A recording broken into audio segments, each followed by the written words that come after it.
آپ کا معاشرتی رکھ رکھاؤ، آپ کی گفتگو اردو کے واسطے سے ہے، 74 سال سے آپ اردو کی خدمت کر رہے ہیں، تو آپ کے خیال میں ہندوستان میں فرقے وارانہ ہم آہنگی کے لیے اردو کہاں تک اور کتنا کردار نبھا سکتی ہے؟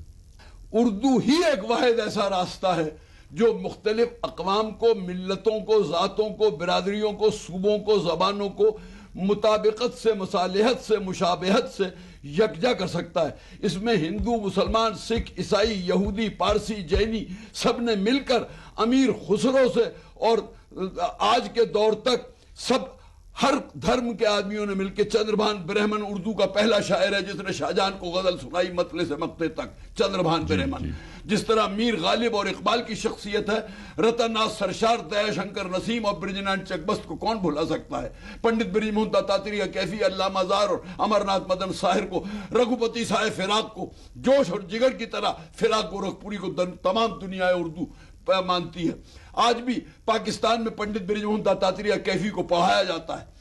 واحد زبان ہے، ہر قوم، ہر فرقے، ہر ادارے نے چھوٹی چھوٹی بولیوں نے جو ہر 10-15 میل کے بعد بدل جاتی ہیں، خالی زبانیں نہیں، اودھی، ہریانوی، گجراتی، دکنی، میتھلی، برج بھاشا، سورسینی، اپبھرنش، کھڑی بولی کو عربی، فارسی، ترکی اور سنسکرت کی پراکرتوں سے ملا کر یہ شروع یہاں سے ہوئی، زحال مسکی مکن تغافل درائے نینا بنائے بتیاں، کتاب ہجرہ نہ دارہ میجا نہ لیہو کاہے لگائے چھتیاں، شبان ہجرہ دراز چو زلف و روز وصلت چو عمر کوتا، سگی پیا کو جو میں نہ دیکھوں تو کیسے کاٹوں اندھیری رتیاں۔ گوپال متل، ہری چند اختر، ارش ملسیانی، جگن ناتھ آزاد، لبھو رام جوش ملسیانی اور گلزار دہلوی کو کون بھول سکتا ہے؟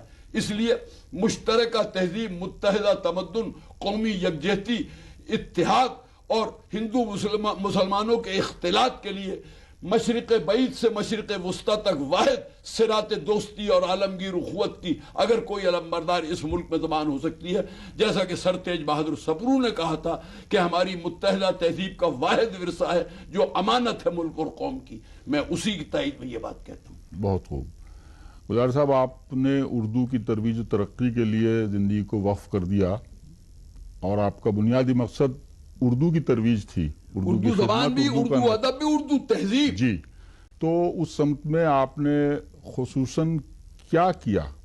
میں نے یہ کیا توحید خالق اور توحید نوع بشر، اس کو کہ ایک خالق ہے، ایک مخلوق ہے، نوع بشر ایک ہے، ہیومن ریس، مین کائنڈ، مانوتا ایک ہے، مشرق کی ہو یا مغرب کی، سارا برہمانڈ، ساری سرشٹی، ساری کائنات، ساری ماورائے کائنات جو مخلوق خدا ہے، اس کی تخلیق کی نوعیت محبت اور خدمت پر ہے اور توحید ذات پر ہے۔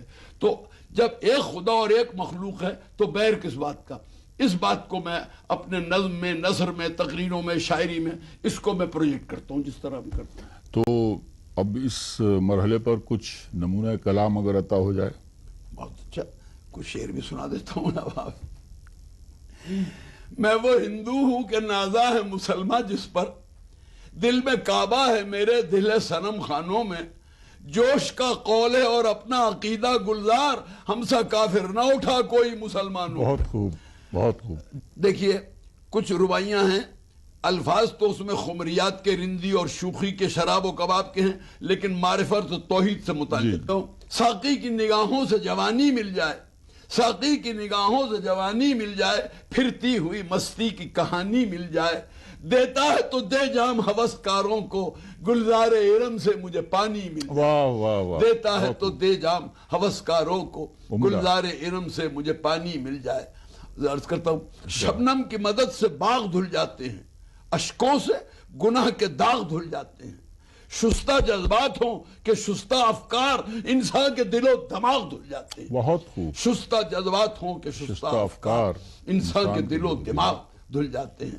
اس کہتا ہوں، راز الفت کا کون پہچانے، راز الفت کا کون پہچانے، یہ سمجھتے ہیں صرف دیوانے، یہ سمجھتے ہیں صرف دیوانے، کون سمجھا ہے کون سمجھے گا، شمع گردش میں ہے کہ پروانے، کون سمجھا ہے کون سمجھے گا، شمع گردش میں ہے۔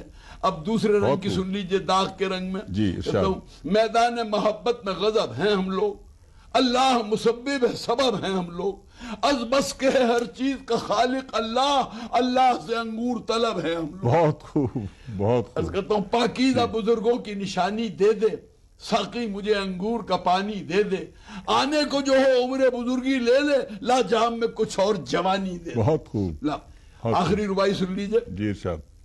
کہ دو روائیاں، رسم کوہنا کو توڑ دے ساقی، حور و جنت بھی چھوڑ دے ساقی، اپنی آنکھوں سے میرے ساغر میں زندگانی نچوڑ دے بہت ساقی، خوب، واہ اپنی واہ آنکھوں سے میرے ساغر واہ، میں واہ۔ زندگانی۔ اس خاندان کی آخری ربائی میں مصروں کا ارتقا دیکھیے، دلدل اور مٹی اور مجاز سے شروع ہو کے حقیقت تک پہنچتے ہیں کہ میں انگور پلا دے ساقی، میں انگور پلا دے ساقی، شعلہ طور پلا دے ساقی، شعلہ طور پلا دے ساقی، حوض کوثر سے منگا کر مجھ کو نور ہی نور پلا دے ساقی۔ بہت نور ہی اچھا، نور۔ بہت خوب، بہت عمدہ۔ گلزار صاحب، آپ نے 60-70 ممالک کا غالباً سفر کیا ہے۔ جا ہندوستان کے باہر اردو اور اردو کلچر کا اثر سب سے زیادہ آپ نے کہاں پایا؟ جناب، دنیا کی 134 یونیورسٹیوں میں اردو پڑھائی جاتی ہے، ہندوستان پاکستان سے باہر 134 یونیورسٹیوں میں، 70 ملکوں میں سالانہ اردو کے سیمینار، کانفرنسیں اور مشاعرے ہوتے ہیں، عالمی مشاعرے، انڈو پاک مشاعرے۔ میں سعودی عرب گیا ہوں، جدہ اور ریاض میں میرے استقبال ہوئے ہیں، دوحہ قطر میں، بحرین میں، شارجہ میں، دبئی میں، ابو دھابی میں جگہ، اور کینیڈا میں، ڈنمارک میں، روس میں، تمام 23-24 جگہ امریکہ میں اردو والوں نے میرا استقبال کیا۔ ہندو مسلمانوں نے مل کے، ہندوستانیوں پاکستانیوں نے مل کے، اکیلے جدہ سعودی عرب میں 4,000 لڑکیاں اور 10,000 لڑکے، گورنمنٹ آف انڈیا کا ایمبیسی کا اسکول ہے، اردو پڑھتے ہیں۔ تو اردو مٹنے والی زبان نہیں ہے، اردو بھی 21ویں صدی کا مستقبل کا روشن ستارہ ہے کہ اردو شاعری سے ہمیں حب الوطنی کا سبق ملا۔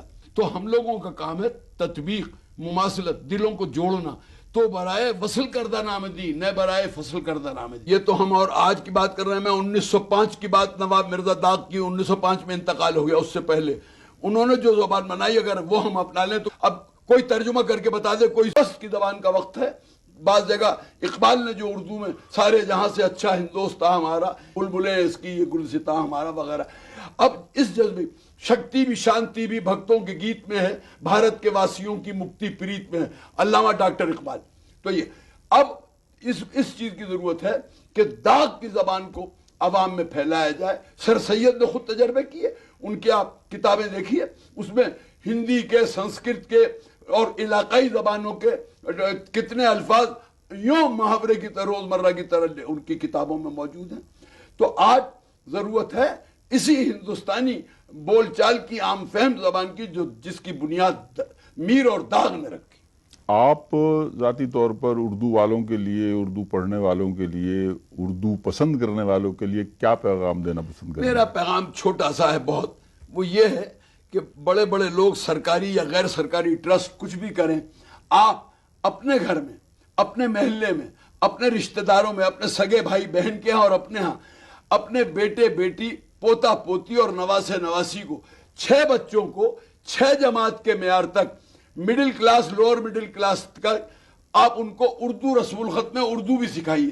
پھر چاہے آپ فرینچ پڑھائیں، جرمن پڑھائیں، اسپینش پڑھائیں، رشین پڑھائیں، چاہے کوئی زبان دنیا کی، انگریزی پڑھائیں، خوب پڑھائیں، ایم اے پی ایچ ڈی کرائیں، ایل ایل بی کرائیں، لیکن اسلاف کی قدروں کو، اسلاف کی تہذیب کو، اسلاف کے ادیان اور نظریات کو اگر اخلاف تک، نئی نسل تک پہنچانا ہے تو 6 7 8 کلاس کے معیار تک اردو رسم الخط میں اردو پڑھائیں گے تو آپ کا دین اور ادب، دنیا دونوں محفوظ رہیں گے، ورنہ دونوں پہ حملہ ہے۔ آپ کیا، ہمارا مذہب اور عقائد اور نظریات بھی اردو اور ہندی کے ذریعے پہنچیں گے لوگوں پر۔ اس لیے ضروری ہے کہ ہم اپنی دین دنیا دونوں کے تحفظ کے لیے اردو زبان پڑھائیں، اردو کے لیے ان کو ترغیب دیں، توجہ دلائیں، اور خود گھر میں بیٹھ کے پرائمری اور مڈل تک کی اردو پڑھا دیں۔ یہ میرا پیغام۔ اردو کے بارے میں، اردو ادب کے بارے میں گلزار صاحب کی معلومات کو دیکھتے ہوئے ان کو اردو اور اردو ادب کا انسائکلوپیڈیا بھی کہا جاتا ہے، اور ان سے تو اردو اور اردو ادب کے بارے میں، دہلی کے بارے میں لامتناہی گفتگو کی جا سکتی ہے۔ بہرحال میں بہت شکر گزار ہوں آپ کا کہ آپ تشریف لائے اور آپ نے ایک اس گفتگو کا موقع دیا۔ تو کیسا لگا جو سب میں نے کہا تھا؟ شاعری سب تو ٹھیک ہے، بہت بہت کچھ ہے اس کے اندر، گہرائی فلسفی ہے، فلسفہ بہت گہرائی فلسفہ اس کے اندر رکھا ہوا ہے۔ تو ٹھیک ہے، خدا حافظ، آج یہاں تک کی، پھر دوسرے کوئی بات میں چلے آنے۔ خدا حافظ۔